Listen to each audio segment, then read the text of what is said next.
Okay, it's Saturday. It's the next day. I finished reading Renee Ahdieh and it was okay. Nothing happened in the story, and sometimes that's okay in a short story for nothing to happen, but I don't know. The writing was good, the voice of the character was good, but I don't know. There didn't seem like there was a point to the story, and the love triangle aspect, I was like, what? It's a girl and she's traveling and she stays in a hostel and she meets these other two guys, and then they go to a club and there's dancing, and the guy that she didn't like at first she ends up liking, and they're dancing and she dances the tango with a really good dancer, and then the guy cuts in and dances with her. So I was like, is that the love triangle? Like between the dance partners, the one you don't know, and then the other kid that is new to you. I don't know. I was like, it was okay. It was okay. I don't know. I liked the writing style enough that I think I would probably pick up her books, but just as a short story compared to like the three I had just read, like even the other contemporary that was just slice of life, I was like, I felt like that was at least a little bit more like something to it. I don't know. Short stories aren't always my thing, but so far that was just kind of meh for me. I don't know. And then I finished it's Cass, Anne, and Dra by Natalie C. Parker. And I actually really liked this one. I liked the style of the writing. It was very interesting. The character Cass, she has visions of future choices. Like, it will come to her and it's like, oh, if I say yes in this moment, this will happen. And if I say no in this moment, this will happen. So it's really interesting that just like in these like 20 pages, this character has these choices and she sees these different futures, and her best friend and like a girlfriend, Anne, is the one that she's always trying to choose the futures that go. And then suddenly she starts seeing these futures with this character, Dra, which it's very, I don't know, I loved the writing style already.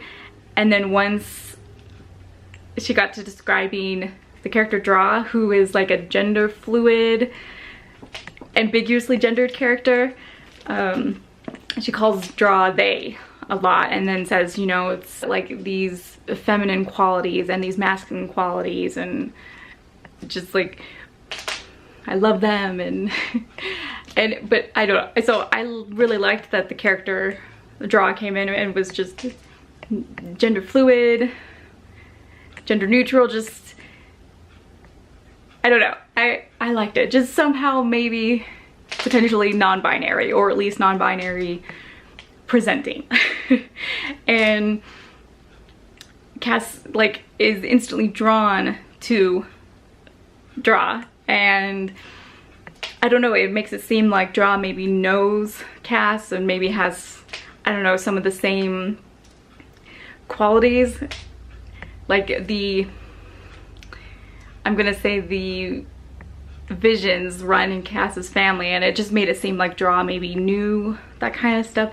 I don't know. This was one of those stories that I was like, I could read a whole book like this about these characters and just the concept. I was like, I could read a whole book about this, and then, or at the very least, a longer story. I really enjoyed it, and the writing style was just really, really good. I really enjoyed it. So I would definitely go look to see what Natalie C. Parker has published, because I was like, I'm interested. This was like the closest so far that I was like, love triangle, almost polyamorous, but it's left off on such an open end that I was like, ah, I really wanted more. That was a really good story. So so far that one was probably my favorite. And yeah, I see the next one is by Julie Murphy, and I know she wrote Dumpling and the recent Puddin' and Ramona Blue. So I'm really interested to see what she writes. I'm gonna imagine it's gonna be contemporary of some sort. It's called Lessons for Beginners. So I will probably read that today, and I don't know how much more I'm gonna read. I have the book Ultraviolet, and that one's actually due back at the library this upcoming week, so I think I'm gonna read the Julie Murphy story and then set this book aside for just a little bit, and I'm going to start reading Ultraviolet. That way I can get it read before Wednesday or whenever it's due. And I still have like a few other books that I'm supposed to read before the end of the month, and I'm like, how long do I have? A week and a half? I really don't read enough. And I know this week, like, I would have been reading more, except that I just was so focused on writing my story that it was hard for me to detach myself from the computer and actually read for a little bit. So I'm gonna do a little bit of reading, and then I'm gonna actually sit down and get back to writing because I'm making good progress. So hello, it's Monday. It's like 4 o'clock. It's been a long day already, and I only had one doctor appointment. God, my neck, sorry. My neck has been killing me. Started reading Ultraviolet by R.J. Anderson. Really enjoying it so far. I'm about 100 pages into it. It's a pretty short book, so it's due back to the library on Wednesday, and I'll be able to finish it by then. So I really like it so far. I'm enjoying the description from the character's point of view because she has synesthesia.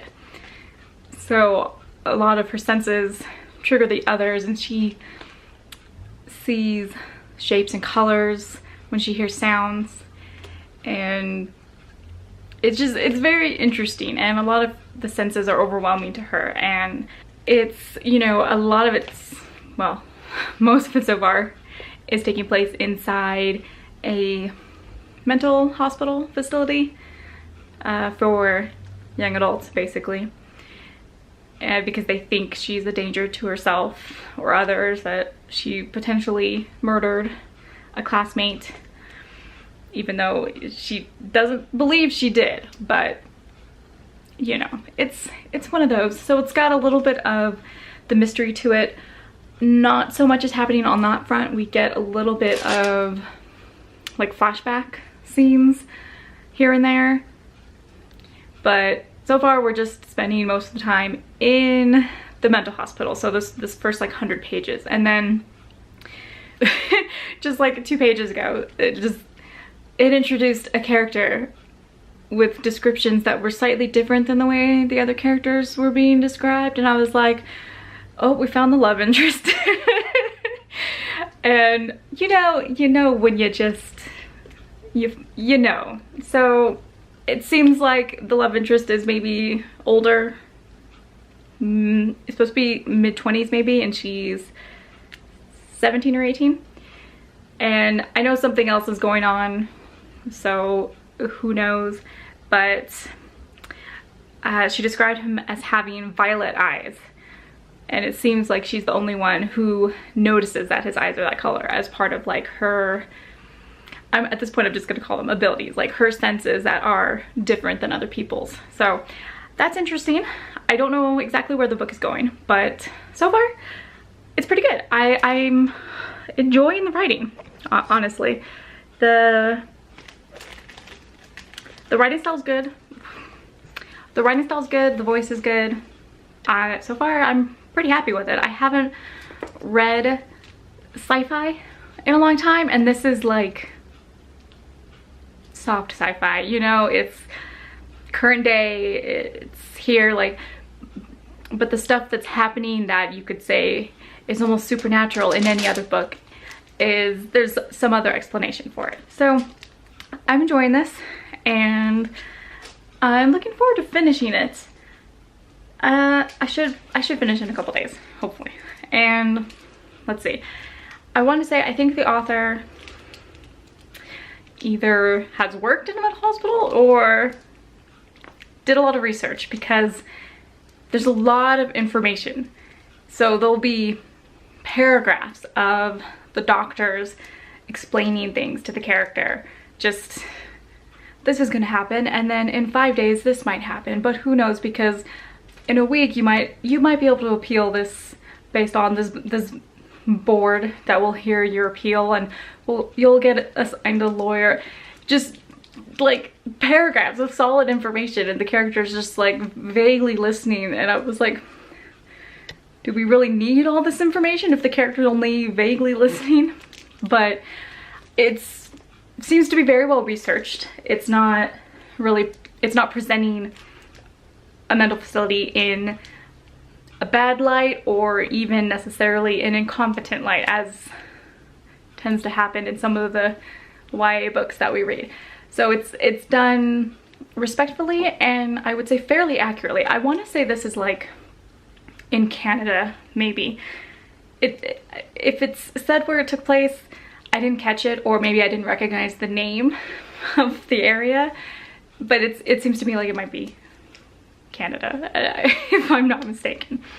So it's been very interesting, and I feel like it's at least well researched and well written in that respect, if not a little like heavy-handed with all of the day-to-day interactions of the patients and the doctors, and you know, but it's necessary considering the bulk of it is taking place inside the mental hospital. So I get it. It's just sometimes you're reading an entire paragraph about how the facility's working, you're like, okay. You know, okay, she's not getting out. I'm getting that. So I'm interested. I don't know if the love interest is a doctor at the facility or not.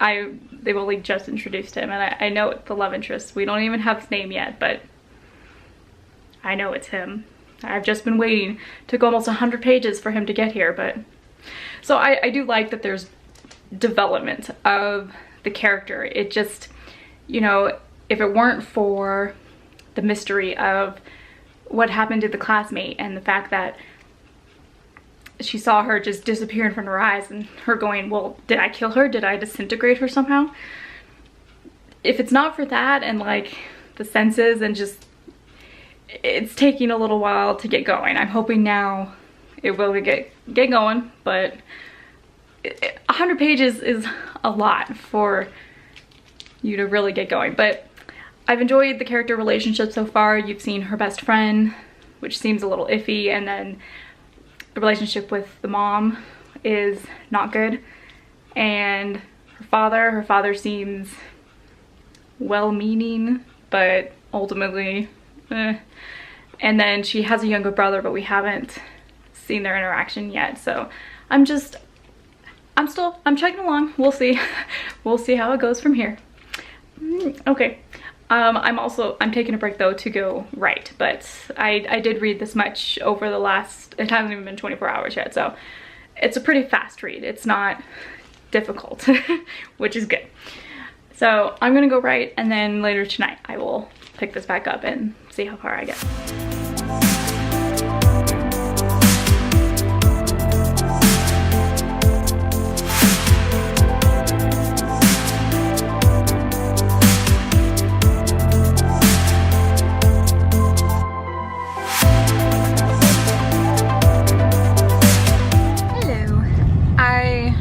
Got out of a hair appointment, so excuse the little bits of hair dye that are still on my face.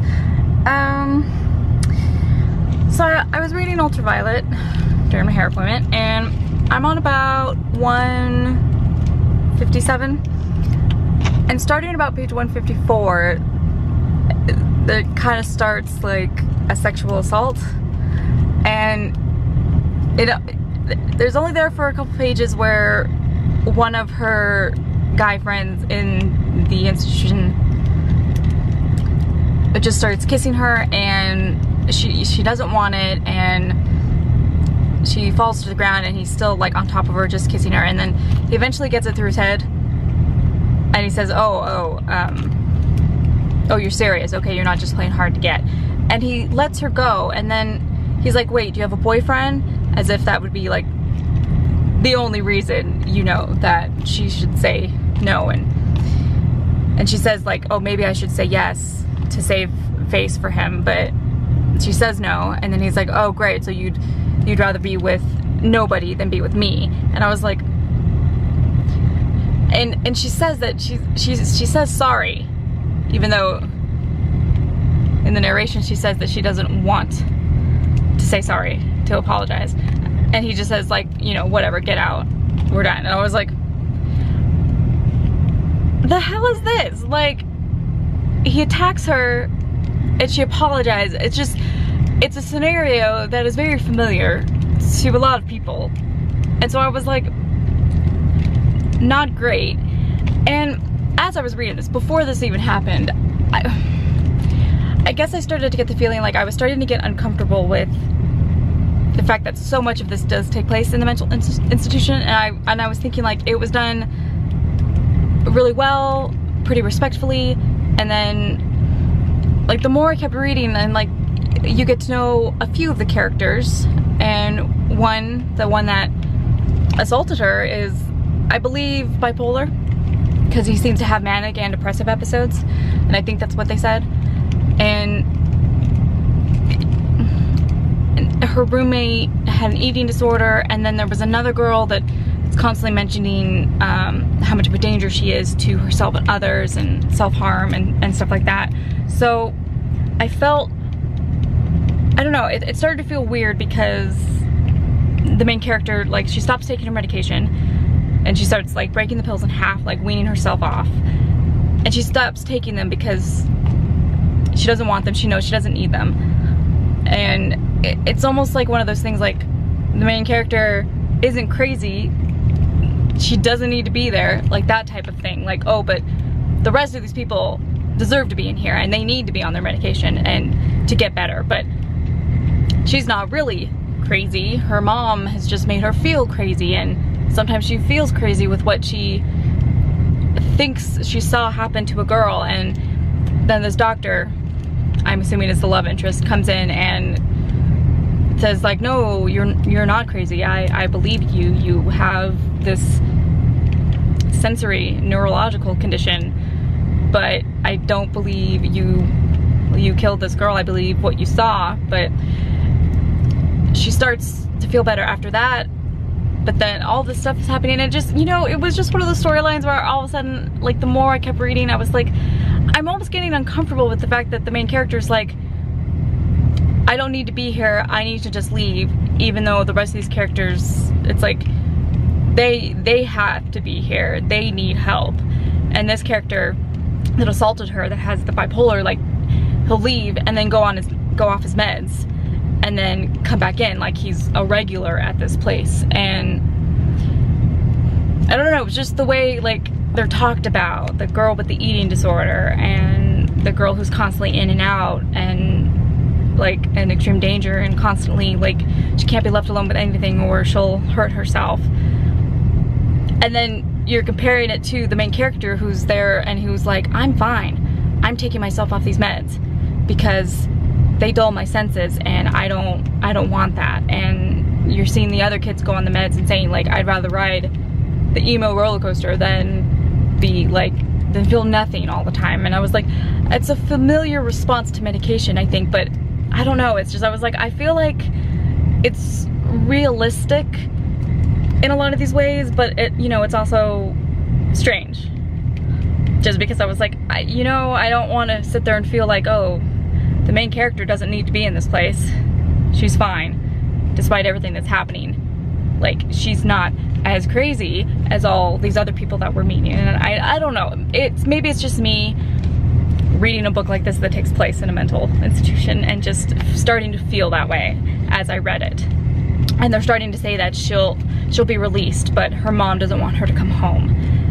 And, you know, that's kind of a blow. And they're like, you know, we have a transition house, maybe, like, it hasn't come to that yet, but it's just one of those things where I was like, is it just me that I'm starting to get slightly uncomfortable that it takes place in this institution that is clearly at least well researched and feels fairly realistic, but that the main character, it's like, it's just all about how she doesn't need to be there, and she's just gonna go off this medication that these people think she needs. And do you know what I mean? It kind of gives like a little bit of a troublesome message about mental health and taking care of yourself, and the fact that like other people might think you need help, but inside you're like, no, I don't need help. But then you see all these other people and you're like, oh yeah, that kid's talking about how the aliens are communicating with you through anything, through the big nickel that's a monument a few miles away. And I'm just like, do you see what I mean? Like, my character's okay. She's just got some synesthesia and some weird stuff happening. She's not actually crazy.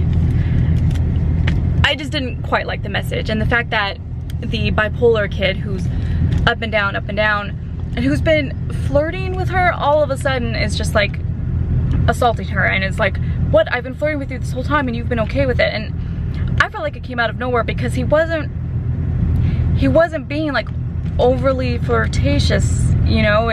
It's just, he seemed okay. Like if she said she liked somebody else, like, and then like one scene suddenly he's getting jealous, and then the next time he comes back he's really manic, and then he's assaulting her, and it's like, okay. I felt like that kind of came out of nowhere, but it's interesting that you're having the boy with mental health issues assault you, and then the nice doctor obviously knows how to respect your boundaries and stuff like that. You know, I don't know. Maybe I'm just being picky. I'm really enjoying this book, other than that. So I'm halfway through. I will probably finish it today. It's a pretty easy read, or at least early tomorrow before I go return it to the library. But I'm enjoying it, and I would say like it's not 5 stars for me, but it's enjoyable. Like I'd probably give it 4 stars at this point. But because I'm having these issues with the storyline of the mental institution and some of the characters and how it's portrayed versus the main character and what she's going through, I don't know. Now I'm kind of like not comfortable with that storyline, and I don't know if it will redeem itself in the end or not. I guess we'll see. I don't know. I'm gonna keep reading once I get home, and then I'll see how I feel about it. At the very end, I do see that there's a second book in the library, and I don't know if I'll read it right away. It depends how the rest of this goes. If she gets out of the mental institution and then it's like never discussed again, I don't know how I'll feel about that. Versus, I don't know, her leaving and then maybe you get to see some of those characters again, because they all live. Actually, I don't know that this hospital is anywhere near where she lives, but I don't know. I just wanted to say that. So obviously, because a lot of this takes place in the mental institution, like there's a lot of content warning for mental health. So there's a lot of talk about bipolar disorders and eating disorders and self-harm, and someone who might just be schizophrenic or paranoid. And then you have a lot of the like synesthesia descriptions from this main character and the stuff that she thinks is happening. So, you know, obviously it's like, be aware of that as you go into it, and then if you're at all sensitive towards mental health representation. I don't know that this is the best. I feel like it's fairly realistic, but I don't know if the portrayal is the best in terms of just having these characters be these kind of stereotypical portrayals of those mental illnesses. You know what I mean? And then the main character is just special. She's not crazy, she's special. And she's gonna go off her meds to prove that. And I'm just like, okay. So anyway, we'll see how I feel about it at the end. I don't want to drop this down to like 3 stars just for the mental health stuff, because I'm not an expert. Hello. All right, I'm in bed and I just finished reading Ultraviolet. It was good. I really liked it by the end, and I still have my concerns for the portrayal of the institution and the characters, the patients inside. But by the end, the main character, Allison, it basically came to it that it was like in her ignorance, she had misjudged almost everybody in her life. The doctors helping her, the patient she was with, and it's like, oh, everybody had a reason that they were acting crazy. Just like, you know, even she did, even though to her it was a misdiagnosis and she didn't need the medication, all that kind of stuff. It's still bothers me, but because it was like, oh, she's misjudged everybody, she's misunderstood almost everything that's happened or people's motivations, when the character started doing things it seemed like was out of character. Like Kirk, the boy who just suddenly assaulted her, and then these characters suddenly like just not acting the way they were originally portrayed, like even her mom, her family. It seemed like their behaviors suddenly switched from how they were originally portrayed, and I don't know if that's just supposed to be a reflection of Allison's changing frame of mind, that she's learning that she misjudged people. Do you know what I mean? I can understand that. It's just that, you know, it still came off like like the characters are being out of character and stuff's just happening. And I didn't mind the twist at the end because I kind of knew it was sci-fi-ish, so I liked the whole ending. Like those last 100 pages, they were good. It kind of leaves you with not really a cliffhanger, it's just, it's unresolved, and so it's bittersweet. And I think that second book that I saw at the library is not actually a sequel, I think it's a companion book.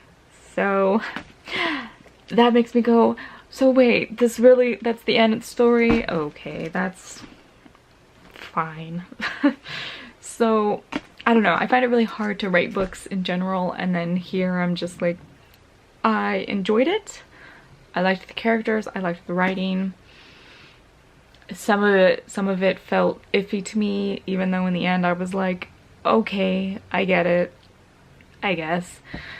We didn't really see so many of the characters again, even though she returns to the mental hospital for a bit. It's like, it's not the same, you know?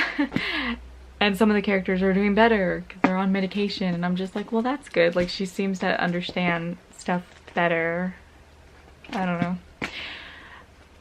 So I don't know, I liked it. I did really like it, and honestly, if there was like a direct sequel, I probably would read it, because I ended up overall liking the characters. I liked Allison, I liked Faraday, and I liked Tori, who's the girl who disappeared that Allison thinks she could have killed.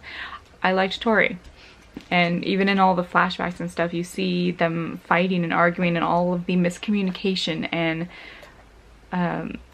the misjudgments that happen between them. And so by the end, like, a lot of that, I guess it gets resolved, but it's just, it's very interesting. It's very, very interesting. So in the end, it still kind of makes you wonder, and you're like, oh, well, did any of this really happen? Who knows? But I guess I would give that book, Ultraviolet,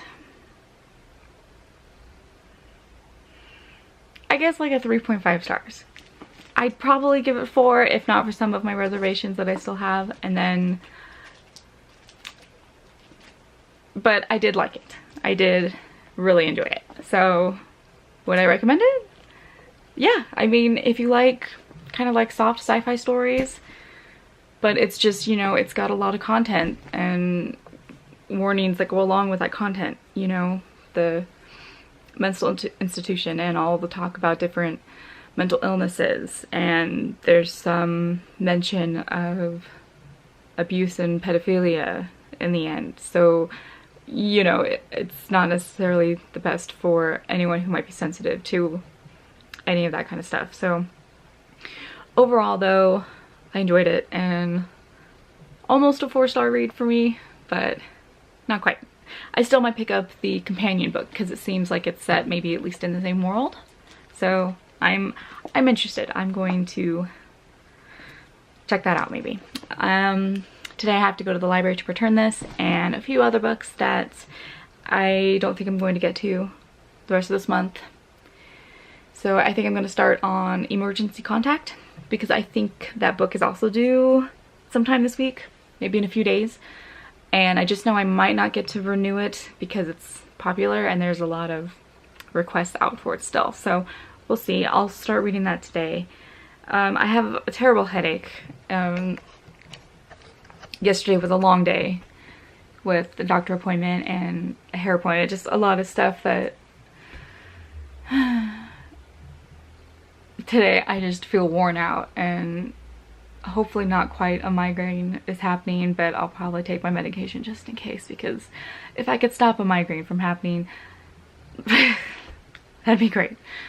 So I'm gonna get ready and go to the library and then just probably take it easy for the day. I know I still need to edit the video for Y'all West because I didn't do that. I had like 2 weeks and I've just been writing and really focused on that, so I haven't really even taken time to, I imported the footage into my computer and then I didn't touch it. So because I'm not feeling great, I don't know if I'm up to writing, but I may take a look at my computer for a little bit just to start editing the video and then see how that goes, maybe. It's Wednesday, I think the 23rd, so as long as I get it up this month, maybe it's not too late. Alright, I'll see you guys in a little bit.